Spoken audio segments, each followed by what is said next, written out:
የኔ ቪዲዮዎች በግሩፕ ሆናችሁ ሪፖርት በማድረግ ምን አይነት ጥቅም ነው የምታገኙት? ደርሽባችኋለሁ። ለምን ስነ ስርዓት አትይዙ? ሰላም ጤና ይስጥልኝ የዞላ ቲዩብ ተከታታዮች። የአዶናይን ቲክቶክ ለማዘጋት ቴሌግራም ግሩፕ ከፍቶ እንቅልፍ ያጣው ሰው እጅ ከፍንጅ ተይዟል። እንኳን ደስ አላችሁ። ጂጂ ኪያ የፋኒ ልጆች ላይ ድርሽ እንዳትል ፍርድ ቤት አግዷል። አሁንም እንኳን ደስ አላችሁ። ገባ ገባ በሉ፣ ሶፋ ላይ ቁጭ በሉ። ቤት መጣ እንደ ግጥሙ። ገባ ገባ በሉ፣ ሶፋ ላይ ቁጭ በሉ፣ የሚጠጣም ያዙ፣ እባካችሁ ጠጡ።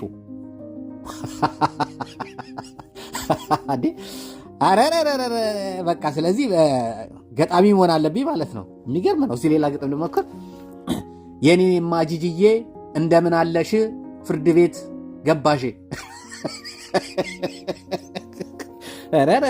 እስቲ በእንትና በሳምሪ እስቲ የኔማ ሳምሪዬ እንደምን አለሽ ልጆቼን አልወስድም ብለሽ ፍርድ ቤት ወስኖ ልጆችሽን አሳቀፈሽ።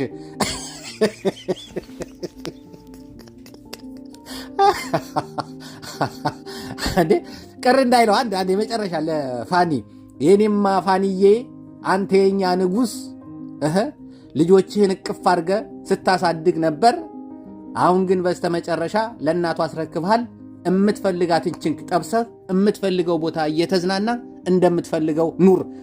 እንኳን ግጥም አይደለም ቤት አይመጣም።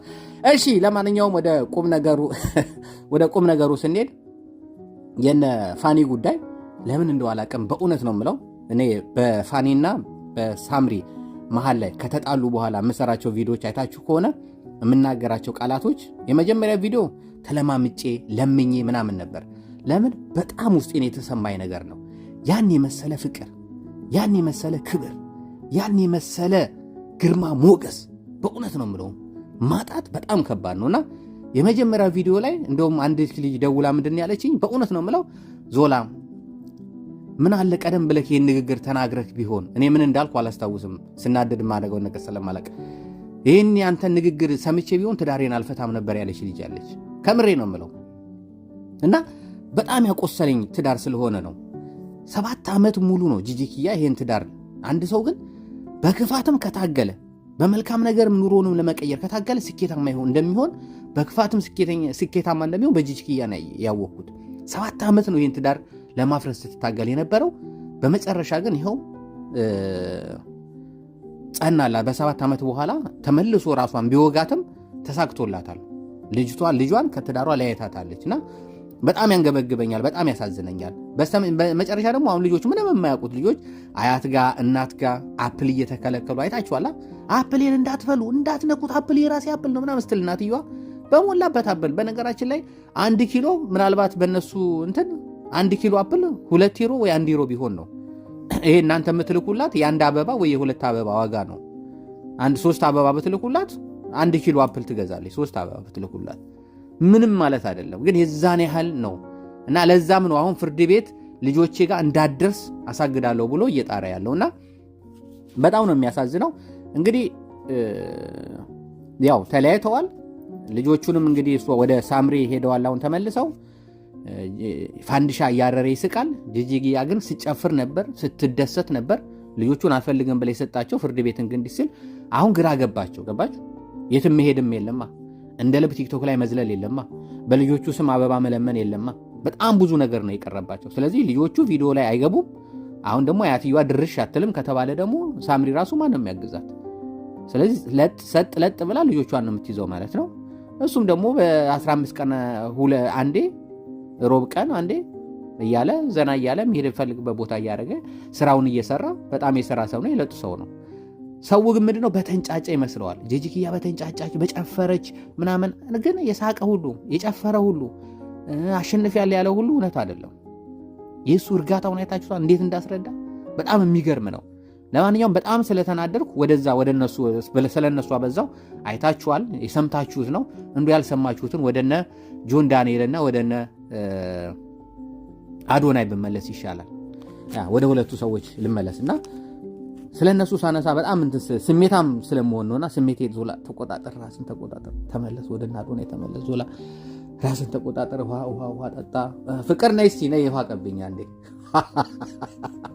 እሺ ወደነ አዶናይ ስመለስ እነ አዶናይና የጆን ዳንኤል ጉዳይ እንግዲህ ጆን ዳንኤል እስር ቤት በነበረበት ሰዓት ነው አዶናይ ወደ ኢትዮጵያም የመጣው በህዝብ ዘንድም የበለጠ ታዋቂ የሆነው። ከዛ በፊት የኔ ቆንጆ ምን ያስፈልግሻል? ምን እያረግሽ ነው? ተጨንቀሻል? እስቲ ብድግ በይ፣ ቁሚ፣ እስቲ ቁጭ በይ ምናምን ነበር የሚለውና አሁን ከዛ በኋላ ግን ወደ ኢትዮጵያ መጥቶ ራሱ ተለውጦ በራሱ ላይ የንግግሮቹ ዘይቤ ተለውጠው የበጎ ስራ ውስጥ የሚገራርሙ ስራዎች እየሰራ 2 መኪና ለሰው የሰጠ እኔ አንድ እንኳን የፈነዳ የሳይክል ጎማ ለሰው አልሰጡም እኮ እስከዛሬ። አሁን እኔ ሰው ነኝ፣ ከምሬ ነው የምለው። እናንተ ሰው ናችሁ? አንወቃቀስ እንጂ ማለት አንድ የፈነዳ የሳይክል ጎማ ለሰው አልሰጡም። አዶናይ ግን 2 መኪና ለሰው ሰጥቷል። የሚገርም ነው። እንደ የፈነዳ እንኳን የሳይክል ጎማ መስጠት ያከተኛል። አሁን የኔ አኗኗር ነው ወይ ጉች ኩቻ ለጡ እና ወደ ሲሄድ በእውነት ነው የምለው እና ከዛ በኋላ እንግዲህ የጆን ዳንኤል ጓደኛ ነበረች እንግዲህ ጃኒ፣ ሁላችንም የምናውቃት። ከዛ ወደ አዶናይ ተጠቅላላ ከአዶናይ ጋር አሁን ጥሩ ላይ ነው ያሉት። ትዳርም እንደውም ለማድረግ እየተዘጋጁ እንዳለ ነው። እየጣሉ 2 የሚጣሉም አሁን ታርቀው 3ኛ ላይ እንኳን የሚጣሉ አይመስለኝም።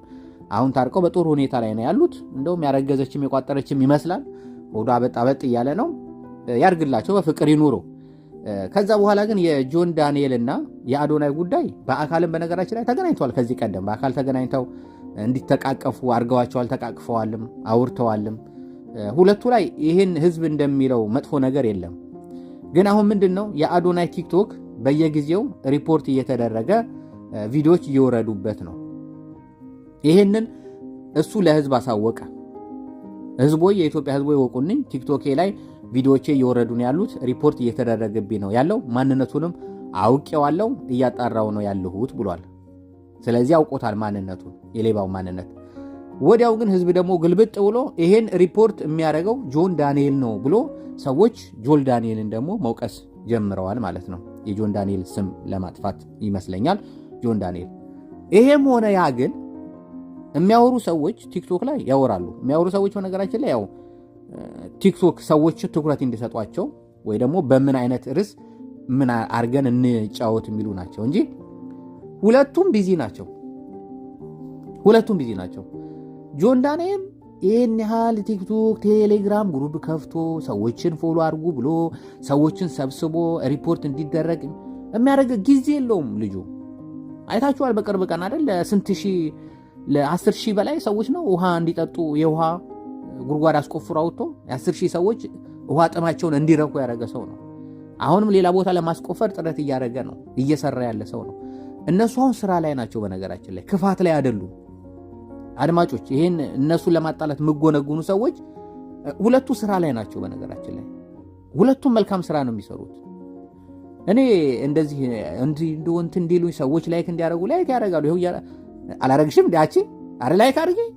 መቼም ጥሩ ነገር ሲወራ አትወጂም። ጎበዝ እና እንግዲህ ሁለቱም የሚገርም ስራ የሚሰሩ ሰዎች ናቸው። ጊዜ የላቸውም። እንደዚህ ብሎ የሚያወራ ሰው ከሌ ነው ጆን ዳንኤል ነው የአዶናይን ቲክቶክ ለማዘጋት ምናምን ብሎ የሚያወራ ሰው ራሱ እንደዚህ አይነት ሀሳብ ያለው ሰውና እንደዚህ አይነት በሰዎች ላይ ክፋት የሚሰራ ሰው ልምድ ያለው ሰው ነው እንጂ ሁለቱ የሉበትም። በእርግጥ ጆን ዳንኤልም እኔ እንደዚህ አይነት ሰው አይደለሁም እንደዚህ አይነት ሀሳብ የለኝም ብሎ መልስ ሰጥቷል። ግን ሁለቱም በበጎ ነገር በመልካም ነገር ተጠምደው ነው ያሉት እንጂ ቲክቶክ ግሩፕ ከፍቶ እኔ እንዴት ሰው ሞራሉ ይገርመኛል። ለክፋት ግን አሰባችሁታል? ቲክቶክን ቴሌግራም ከፍታችሁ ፎሎ አድርጉ ብላችሁ እንዴት ነው ደግሞ የሚገናኙትስ? እንደዚህ ሪፖርት የሚያደርጉ ሰዎች እንደው ክፋት ያላችሁ ሰዎችስ እንዴት ነው የሚገናኙት? ይገርማል። አይገርምም? ግን በእውነት ነው የምለው። አሁን ለምሳሌ 100 ሰው ቢሰባሰብና 100 ሰው ለሆነ ሰው ግሩፕ ላይ ሰብስበው ሪፖርት ቢያደርጉ አስባችሁታል? 100 ሰው ክፋተኛ እንዴትስ ይገናኛሉ? በጣም ነው እኮ የሚገርመው። በእውነት በጣም ነው የሚገርመው። እንዲህ ከ100 ሰው እንዲህ አንድ ሰው እንኳን እዛ መሀል ላይ መክሮ እነዛን ሰዎች ማሳመን ያቀተዋል። አረ ግሩፕ አትፍጠሩ፣ አረ ክፋተኛ ግሩፕ አትፍጠሩ፣ መጥፎ ግሩፕ አትፍጠሩ ፕሊዝ ተው። ለመች ለምትኖሩት ስንት ዓመት ለምትኖሩት ነው? ሁላችንም ቀን አለን የምንሄድበት ምድር ትተን። በነገራችን ላይ ሁላችንም ቀጠሮ አለን። አንቺም ቀጠሮ አለሽ፣ እኔም ቀጠሮ አለኝ፣ ሁሉም ሰው ቀጠሮ አለ። የቀጠሮ ቀን ነው የማናውቀው። ስለዚህ ባካችሁ የቀጠሮ ቀናችን እስከሚደርስ መልካም ነገር እናርግ ለማለት እወዳለሁ። ጆን ዳንኤል እና አዶናይ ታርቀዋልም በፍቅርም ነው ያሉት። መድረክ ላይ ሲሳሳሙም ሲተቃቀፉም አይተናል።